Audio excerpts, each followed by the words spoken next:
everybody. Happy Tuesday. Another episode of Relentless Talk Radio. This is episode 92 of Relentless Talk Radio. And today I'll be talking with you about why it's a good reason to be a rebel with a cause. So first of all, let me just say that I have always been a philanthropist. I just think that giving back is super important. It's part of, it's your rent for your time here on the planet. You know, if you have a business and you move into a community, it's your obligation as a business owner to give back to the community that you're hoping is going to support you. It's like the rule of reciprocity, you know. If I do this for you, you'll do that for me. I mean, isn't that what we learned, growing up, that if I'm nice to you, you're nice to me? I love reciprocity. I think reciprocity makes the world go round. So cause marketing is something that is really near and dear to my heart. When I was in grad school, I took a cause marketing class, and I just knew that from that point on, there was no way that I couldn't somehow attach my business activity to a cause. I knew that before, but even more so afterwards. Not only is it just good for your soul, but it's super smart business. In fact, millennials, if you talk to any millennial, go ahead, just grab one off the street. They'll tell you that they won't work for companies that don't have a social mission. So having a social mission is really important for a lot of reasons. One, we'll get into it. Goodwill, when you have goodwill towards the community and it creates awareness that you have goodwill. I mean, think about it. You go to a party and don't you gravitate toward the nice person? I mean, if you gravitate towards the idiot or the jerk, I don't know, I'm worried about you, but don't you usually gravitate towards the nice people? Goodwill is something that is, every business wants to have goodwill, right? So when you're doing things for your community and you're choosing a particular charity, you're just creating awareness that you're a nice company. And that's just nice, it's just a nice thing. The second thing is you get to stand out. So look at companies like Ben & Jerry's, okay? So my dear friend that I grew up with, Sean Greenwood, is the head of public relations for Ben & Jerry's. And so whenever I see Ben & Jerry's marketing plan, I see Sean Greenwood just literally plastered all over it, because he and Ben and Jerry, who are actually real people that live in split-level ranches back in Vermont, they started Ben & Jerry's with a social responsible mission, and they've never wavered from it. And in fact, every year they get more creative around just different kinds of things. And one of the things that they just recently did was democracy in your hands. It's so Vermont, okay? It's so Vermont. So Ben & Jerry's is a really great company, and they stand out from other ice cream companies. And one of the reasons why they do is because they have such a social responsible mission. Now, whether you agree with their mission or not is really irrelevant. The fact of the matter is they do have a mission, they stand for something, and because of that, they stand out as ice cream people. They happen to be a social responsible mission that happens to make ice cream. They're not an ice cream company that's a social responsible company. They go hand in hand. They're consciously capitalistic. So the third reason is it's community building. So when I had a salon back east, I was a member of the Rotary. I was president-elect of the Rotary that year. And the salon was in between the teen center and the rec center and the senior center. And of course, I did things with the teen center, the library, the rec center, and the senior center. And every week, there would be a picture in the local scribe, right, the local little newspaper, the Essex Junction Reporter, that would have a picture of me and my stylist doing something great for the seniors. Me and my stylist doing something great for the teenagers. We used to partner with the Girl Scouts and do self-esteem building classes at the salon. Because, we all kind of take for granted as we get older that we know how to put our makeup on, but there was a time when you were 12 or 11 or 10 or 13 and you didn't know how to put your makeup on. And if your mom wasn't there's a lot of moms in Vermont that don't wear makeup. How do you do it, right? So there was how do you dry your hair? How do you put your makeup on? And how does that, how do you walk into a job interview? What do you dress? So there was always things in the newspaper, me partnering with the rec center for Halloween, giving the kids a place to stay while they were waiting for the space to open up, because the teen center only had occupancy for 250. And it's cold in Vermont. So community building is so important. And I'll never forget the day that the chief of police, who also happened to be a member of the Rotary, came into my salon, and I thought, oh, All right, who's smoking pot in the parking lot, or what happened, or was there an accident? And he said to me, Michelle, it's the first time we haven't had an incident in the neighborhood on Halloween in a very long time. And we wanted to thank you. And I thought, how cool is that? It's because the kids had something to do. They weren't out doing stupid stuff, right? Like we do when we're kids, present company included. I did some stupid stuff when I was a kid too, so I'm not being judgmental. So when you have a company that does social responsible things, you have brand loyalty. I mean, there's some people that will not buy any other ice cream at Ben & Jerry's because they're so loyal to Ben & Jerry's. There's some people that won't go anywhere else but Starbucks to get their coffee because of their commitment to education and healthcare for their employees, which, by the way, is also cause marketing. When you are committed to your employees to make sure they have the best benefits and you're educating them in a very unique way, that creates a brand loyalty where people will come back. So the fourth reason is brand loyalty. The fifth reason is employee retention. Okay, so this is a huge one for millennials. When you talk to millennials, you're like, we want to work for something bigger than ourselves. And honestly, that's my story too. I could not work or partner with a company that did not have a social responsible mission. So I don't really mention very often who my nutrition partner is, but Isagenix is my nutrition partner. And one of the reasons why Isagenix is my nutrition partner is because of the Isagenix Foundation. Okay, hashtag Isagenix Gives. Isagenix is second only to a little tiny company called Disney and the amount of dollars that have been donated to Make-A-Wish.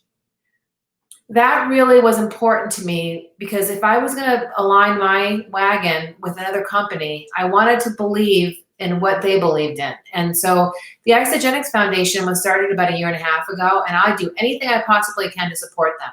They help people in Kenya. They do disaster relief. They're really invested in nutrition education, just all kinds of great stuff, and all stuff that I'm proud of.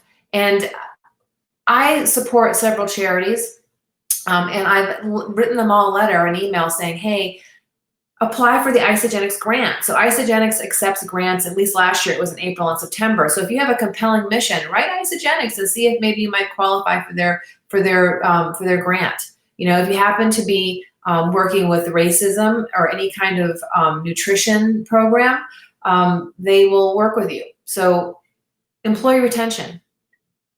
I'm not an employee of Isagenix, but I am an associate of Isagenix. And one of the reasons why they retain me is because of their social responsible mission. That's 100% true, okay? So I love that about Isagenix, and I love that about other companies that I've worked with as well. So the sixth reason is you can get to piggyback with your charity. So some of you know that I've been nominated for the Leukemia Lymphoma Society's Woman of the Year.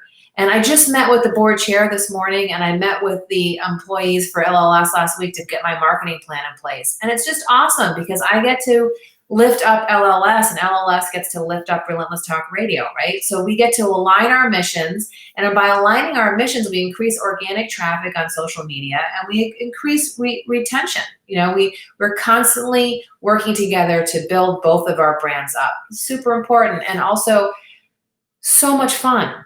So much fun to do that. So much fun to do that. And I've done that with many charities, more than I can count over the years. Last year, I worked with WebPT and highlighted 6 charities in my Art of Fearless Giving Back project. Some of you may have watched me do that. In fact, this painting behind me is one of the series from there. This is for Conscious Capitalism, which is one of the 6 charities that WebPT chose. And I just love Conscious Capitalism because I think that capitalism makes the world go round. And if we're going to be capitalistic, we should be really conscious about it. There's lots of stakeholders when it comes to conscious capitalism, and the community is one of those stakeholders. Super important. So the 7th thing is media interest, right? So I just told you about my salon back east. I couldn't have bought an ad every day in the newspaper, but my salon was pretty much in the newspaper every single month that I owned it for 4 years because I was doing something actively in the community. And so when you get the media to be interested in what you're doing, they write articles and they come and take pictures and they shout out your mission. And that's a blessing because every small business owner that I know is always financially challenged, even when you're a large business, there's only so many dollars you have towards marketing, right? So if you can get the media to be proactively interested in what you're doing, 100%, right? So I'll be doing poker runs next year for an April 24th, save the date if you're a motorcycle rider. I'll be doing a poker run partnering with Buddy Stubbs and Lucy's Sage and Sand for sure. And I'm choosing the other 3 businesses, so you might be getting a call from me. All of those businesses will be named in a press release that goes out just prior to the poker run. This is all good for the community. It's good for the businesses, and the media just loves this kind of stuff. So number 7 is media interest. Number 8 is you get to collaborate with people. This is kind of similar to piggybacking on the charities momentum, but also I get to work with so many cool people between now and April. One of the things I'm going to be working on for my LLS campaign is partnering with restaurants to have watch parties, and also partnering with caterers to have watch parties in people's homes, so that we have the virtual gala on May 20th, I believe. I have to look back at the date. Okay, don't quote me, but keep following me. I'll make sure I have the dates right. I know that March 11th is the launch. I think it's May 20th is the gala. I'll report back. But I'll be working with catering organizations to cater in-home parties, and also be working with restaurants to do some type of price fix where you guys, when you go to the restaurant or you have the caterer come to your home, you get to contribute to the gala because the caterer or the restaurant will be donating part of their proceeds to LLS, right? So what's really cool about that is I get to partner with all these really cool businesses. Some of you may have noticed this past weekend, it was my dad and I's birthday, and I reached out to Chompy's, one of my faves. I've known Neil and his family for a very long time. I reached out to Jake's Corners, Lucille Aragon, amazing woman. They just totally renovated the place.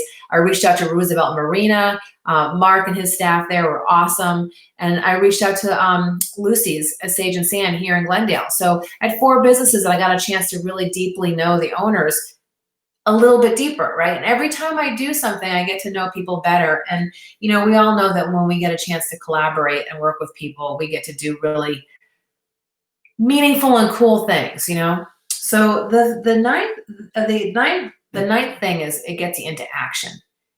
So when you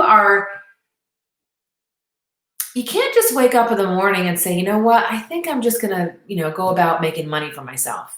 I guess some people can do that and kind of that lifts them up enough. But, for me, I get my feet on the floor for the people I get to help in the world through the things that I do professionally. I don't get to give up because there's so many people and organizations and business owners and just people counting on me to be who I am. So I align myself with missions that are bigger than myself, because that, as a self-employed person who has all the weight on her shoulders, I need to have a reason to get out of bed in the morning. It gets me into action. And it also mobilizes other people, because when you're in action, other people are in action, right? Here's the 10th thing. It's the 10th thing. It's the least important thing. It increases your sales. People actually will jump ship on a product line if they don't respect the company. If the company is not doing good stuff, they will take their dollars elsewhere. And so really, not only is all this feel-good stuff that you get to interact with people and it makes life more interesting and it does all those great things, but it also is smart business because people vote with their dollars, okay? And so my salon had 1,600 brand new customers in the first year, and it's still functioning in Vermont. And the different owner, Mary Motto and her team are doing great. But I believe in my heart that one of the reasons why the salon is still alive today is because it got a good running start. By being involved in the community, and the community got to know the salon and believe in the salon, and it's still open to this day. I don't know, it's been like, I opened the salon in 2006. It's hard to believe that's true. 2006, so it's been 14 years. Crazy. So other big companies, Dove, the Real Beauty campaign, I buy Dove to this day because of that campaign. I don't know if you watched it or not, but it was all women that were in underwear and all different shapes and sizes. So important, that your skin was on a different shaped body, So that's my story today. I'm sticking to it. The 10 reasons why you also should be a rebel of the cause is 1, to build goodwill and awareness for your business. 2, to stand out. 3, to build community. 4, to create brand loyalty. 5, to have employees and associates and all kinds of people retention. 6, to piggyback with the charity and to, piggyback on their momentum. 7, to create media interest and involvement. 8, to collaborate with all kinds of cool people. 9, to get yourself and others into action. And 10, why are we all in business? To make a little cash, right? So we can support our families and keep a roof over our heads. So that's my story and I'm sticking to it. I am going to go get Margarita. We're going to be talking today about the idea of why it's so important to be a rebel with a cause in the fitness industry. She does some really great stuff with cancer in her gym. The Bell Fitness AZ is the name of her gym. So I'm going to sign out of here, come back in just a couple minutes, and I'll come back with Margarita. All right, this has been segment 1, food for thought, why it's important to be a rebel with a cause. And I'm going to come right back with segment 2. Thanks, guys.